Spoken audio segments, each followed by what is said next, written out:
Yo, what is good, guys? Today I'm going to be talking about how to combat the iOS 14.5 update. It's a really big topic at the moment. Obviously, there's struggles with it as there is a lack of tracking as users opt out. But the reason I say combat is because there's no fine solution to this. You just have to adapt your ads and adapt your strategy. And what I'm going to do is break down how I am adapting my strategy and how I'm moving forward into Q4 and 2022. So I'll jump into the PowerPoint. So what is the iOS 14.5 update and how does it affect your ads? So a lot of you guys know and it's currently affecting your ads, but for people that don't, I'm going to explain. So Apple allows iPhone users to opt out of ad tracking. So what that means is people that use one of these bad boys can, when they go on an app, say, stop tracking me, don't allow apps tracking me, which means the data, whether someone goes to purchase something on your store, if they opt out of that tracking, it will not come up in your ads or your events manager or anything like that. I'm split between thinking it's good and thinking it's bad. Obviously, it's great for privacy, but as an advertiser, it's not so great. So I'm totally 50-50 on it. This also makes it really hard for personalized ads. So a lot of small business owners rely on personalized ads because you can target people so well and so effectively with Facebook ads that you don't need a huge budget with personalized ads. And the reason why it affects them is because custom audience have suddenly shrunk because the opt-in rates are so low for tracking. The custom audience you create, whether someone's gone to your website, whether someone's purchases, are now cut in half, if not more, which means you won't be able to reach that person while retargeting. And then lack of data for the algorithm. So the reason why Facebook ads became so easy throughout 2020 and the start of 2021 and also 2019 is because that algorithm just got so sophisticated and it could literally pick out purchases. So if you're getting consistent purchases, Facebook algorithm would just go, well, we know exactly the type of person. So for example, I'm into streetwear. I only run ads for streetwear brands. They know exactly what I like and they serve me up those types of ads. And I bought this hoodie from that ad. That's because they know I purchase clothing and they know which type of brands I purchase from. And when that data gets lost and they don't have so much of that data, what that means is the algorithm can't optimize because, as you guys know, you need 50 conversions per week for an ad to optimize. And now Facebook's getting less of that. It's hard for the ad to optimize and pick out those customers. And as I said earlier, there's super low opt-in rates to tracking. So people saying, oh, allow tracking. You know, a lot of people are just going to say, absolutely not. Why would I want to be tracked? It makes sense. I don't know exact figures, but it is very, very low opt-in rates. Let's jump into the next slide. So conversion API and aggregated event measurement. This is Facebook's first resort. And to be honest, these two things have been around for a while and they rolled out in about 2018, but now Facebook is making them mandatory and I'll explain why. So these are the immediate actions you can take. And a lot of you guys have Shopify and it will automatically be installed now. So Conversion API allows advertisers to send web events from their servers directly to Facebook instead of the pixel. So as I said earlier, as it's not getting the data anymore, like the purchase data, you know, the going to your website, that type of thing, Facebook have decided that the pixel is becoming more and more useless. So what they're going to do is what the Conversion API is allows you to send those conversions directly from your website instead of using the pixel, which is actually a very good idea. And this is what they call first-party data. Because in fact, you will get better optimization once it starts working properly. You get better optimization, and this is where it's all going. And I'll expand on this at the end of the PowerPoint. Aggregated event measurement is a protocol that allows for measurement of web events from iOS 14 users. So this is because not only do they have the opt-outs of this update, is that actually Apple have made a huge privacy thing and they'll be rolling out even more stuff in the iOS 15 update, which is coming out soon or it might have come out. So this just allows properly those web events to come through instead of not coming through. So you still can't do it for opt-out. So it's pretty useless, to be quite honest. And that's when you have to verify your domain and stuff like that, which you guys have probably already been through. Right, guys, so here is my first cool solutions. This is the first thing I did and have been doing through 2021. One, it's, as you probably know, is underreporting, is overreporting. They're using statistical modeling, which is not ideal, because all that means is that they're guessing based on numbers and conversion rates of your website and conversion rates of your ads. You need to use first-party data. And first-party data is just the data from your website. So you know exactly what that is. You know, it's true. The numbers are there. So if you are spending 10,000 plus a month on advertising, I would recommend Hyros or Wicked Reports.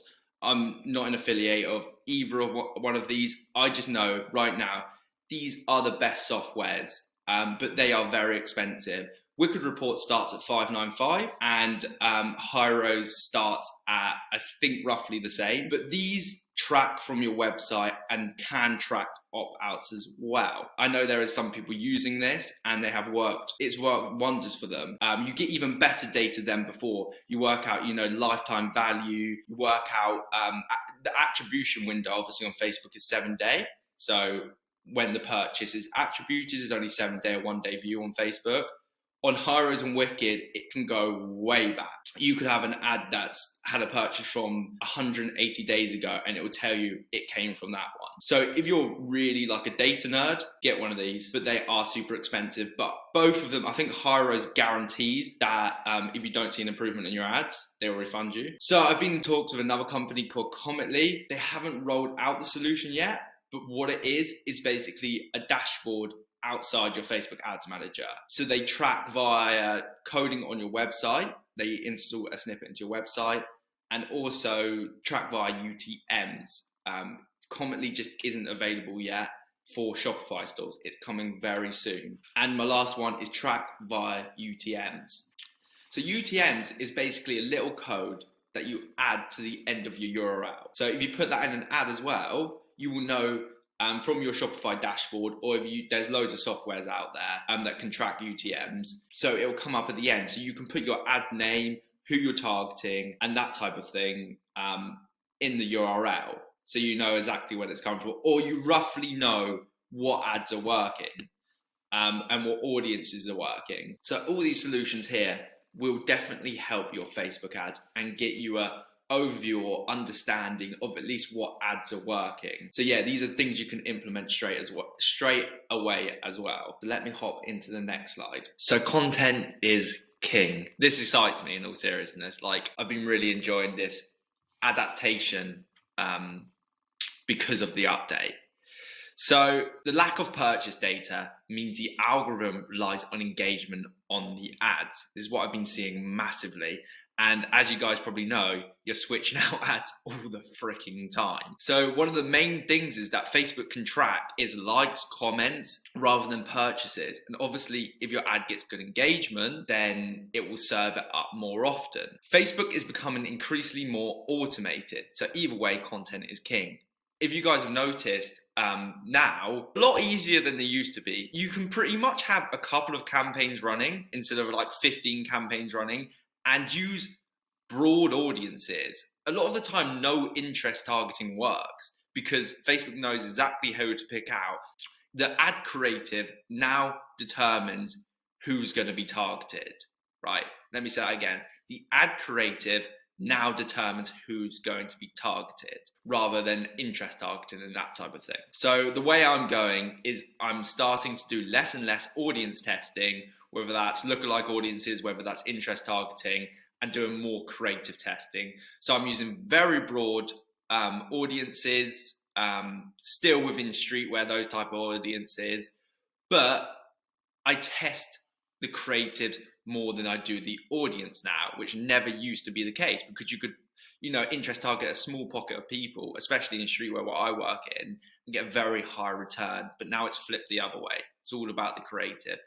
And that's a good thing, because for a couple of years now, people have just been relying on, the way Facebook's targeting works and lookalike audiences. But that doesn't mean you're a good marketer. That just means you're a good button clicker. Like, that's all that means. It doesn't necessarily. But now people are like, shit, I have to be good at marketing. My ads have to be better than someone else's, which is great. It's not a bad thing. Capitalize on that right now.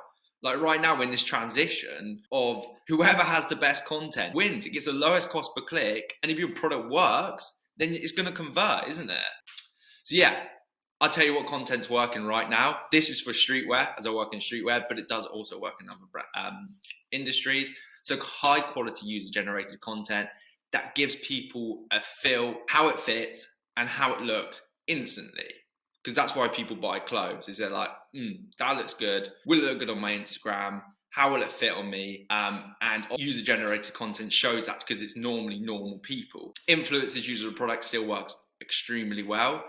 And short GIFs and videos, that type of thing works very well.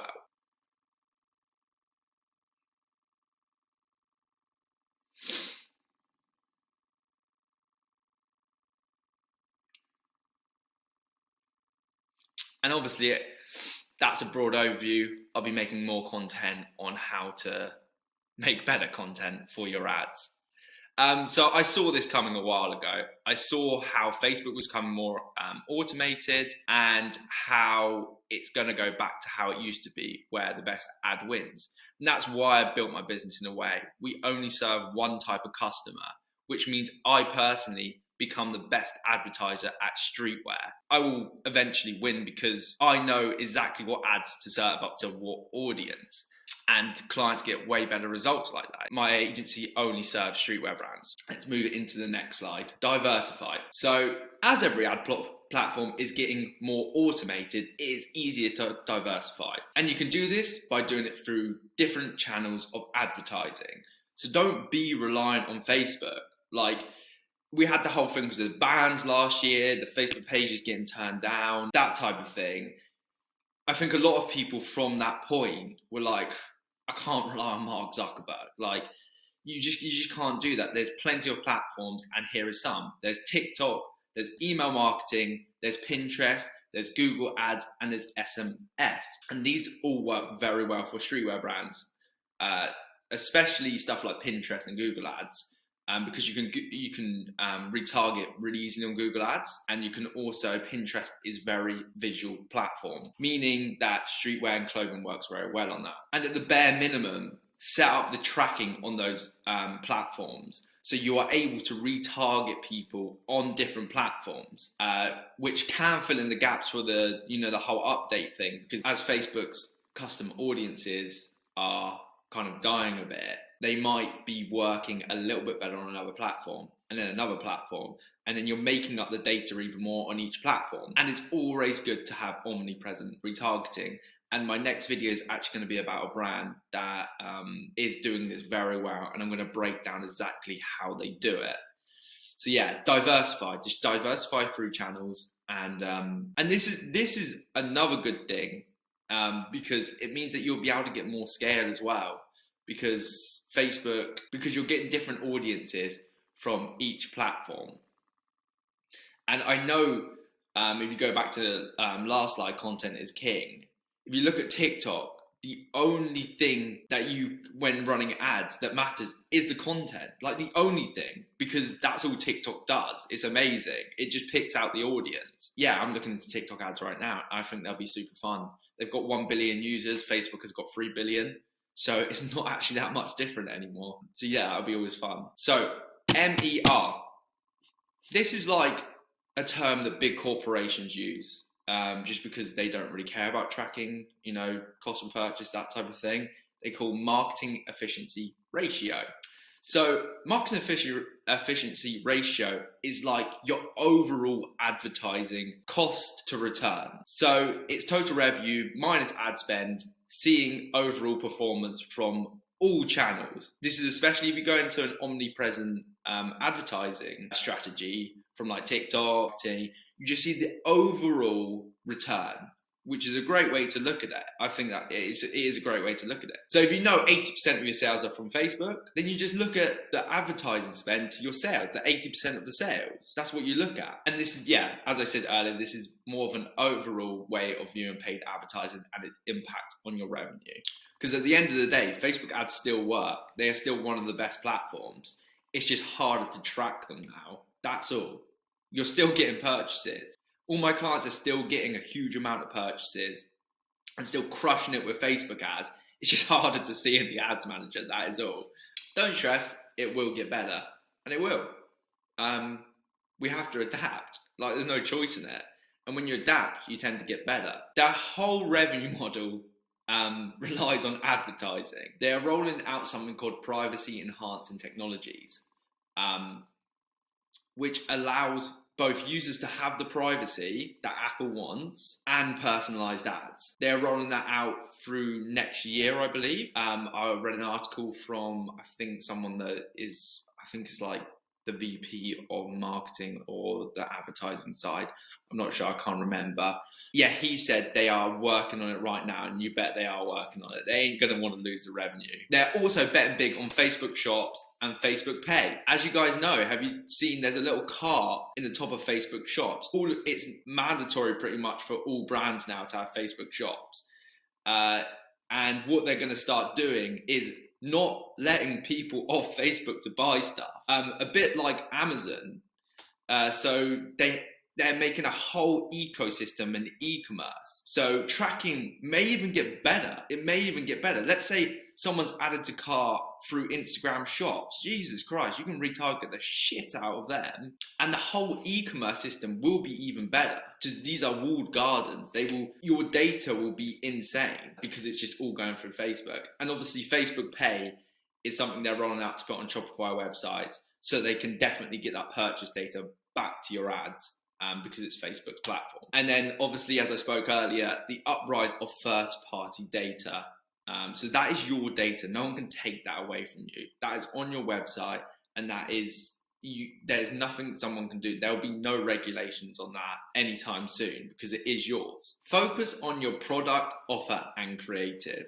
I know this, a lot of people forget about this, but these three things are what drive results. If your product is unattainable elsewhere, you will still win. You don't even need marketing. If you've got the best product, you've got the best hoodie, you've got the best t-shirt, if you've got the best streetwear brand that sells stuff that is so unique you cannot buy it anywhere, it will still win regardless of Facebook ads. So carry on focusing on that. Look at stuff like lifetime value of your customers and being able to retain customers for a long period of time, as this is where a lot of profits are made. So yeah, guys, that is it. I hope this helped you out. This is what I'm implementing right now. I know it's quite annoying, as obviously Facebook ads over the last couple of years have been insanely effective, and that's not to say they're not, they still are, but we just have to adapt, that's all. We just have to adapt, carry on, make products better, make offers better, make the creatives better, and once you get into that stuff, you get addicted to that stuff anyway. It becomes very fun. Hope you got some value out of it, and I'll see you in the next video. See you later. Peace.